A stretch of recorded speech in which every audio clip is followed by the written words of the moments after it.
భారత్పై విధించినటువంటి 25% సుంకానికి మరో 25% యాడ్ చేస్తూ మొత్తం 50% పెంచుతున్నట్లు ట్రంప్ ప్రకటించేశాడు. సో మరోవైపు 6 సంవత్సరాల తర్వాత మన నరేంద్ర మోడీ గారు చైనా పర్యటన చేస్తున్నాడు. ఇక్కడ జరిగేది ఏంటో something is going on. So చైనాలో జరిగే షాంఘై కోఆపరేటివ్ ఆర్గనైజేషన్ అంటే SCO సదస్సులు పాల్గొనడానికి మన నరేంద్ర మోడీ గారు చైనా పర్యటిస్తున్నాడు. సో ఇప్పటికే ట్రంప్ మామ బ్రిక్స్ని చూసి ఎక్కడో కాలుతుంది. సో అట్లాంటి పరిస్థితుల్లో ఇప్పుడు మళ్ళీ భారత్, చైనా అలాగే రష్యా ఒకే దానిపై కనిపిస్తే ఇంకేమైనా ఉందా, ఆయనకి ఎక్కడో కాలుతుంది. సో అట్లాంటి పరిస్థితుల్లో బ్రెజిల్, రష్యా, ఇండియా అలాగే చైనాతో స్టార్ట్ అయినటువంటి బ్రిక్ తర్వాత సౌత్ ఆఫ్రికాతో జాయిన్ అయిన తర్వాత బ్రిక్స్గా అవతరించింది. సో ఇప్పుడు దీనిలో 10 దేశాలు అలాగే 11 పార్ట్నర్ దేశాలు కూడా ఉన్నాయి. సో ఇట్లాంటి పరిస్థితులు ఈ బ్రిక్స్ దేశాల యొక్క జనాభా ప్రపంచ జనాభాలో 56% ఉంది.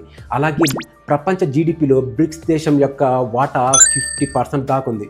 ఇలా ప్రతి దాంట్లో బ్రిక్స్ తన యొక్క హవా అనేది G7ని దాటిపోయింది. సో కానీ ఇప్పటికే 90% అనేది ట్రేడింగ్ మొత్తం కూడా డాలర్లోనే జరుగుతుంది. అమెరికా ఫ్రెండ్స్ ఇట్ అలాగే ద వరల్డ్ ఎండ్స్ ఇట్. ఈ బ్రిక్స్ దేశాలు ఏమనుకుంటున్నాయో తెలుసా, ఈ దీనిపై కూడా దెబ్బ కొట్టేలా అమెరికా డాలర్కి పోటీగా ఉమ్మడి కరెన్సీ ఏర్పాటు చేయాలని బ్రిక్స్ దేశాల యొక్క ఆలోచన. ఇదే నిజమైతే ఇంకా డాలర్ యొక్క ఆధిపత్యం కూడా అస్సలు ఉండనే ఉండదు.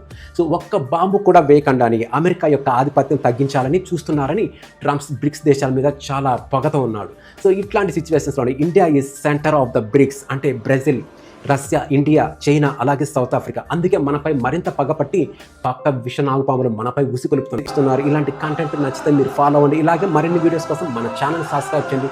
జై హింద్.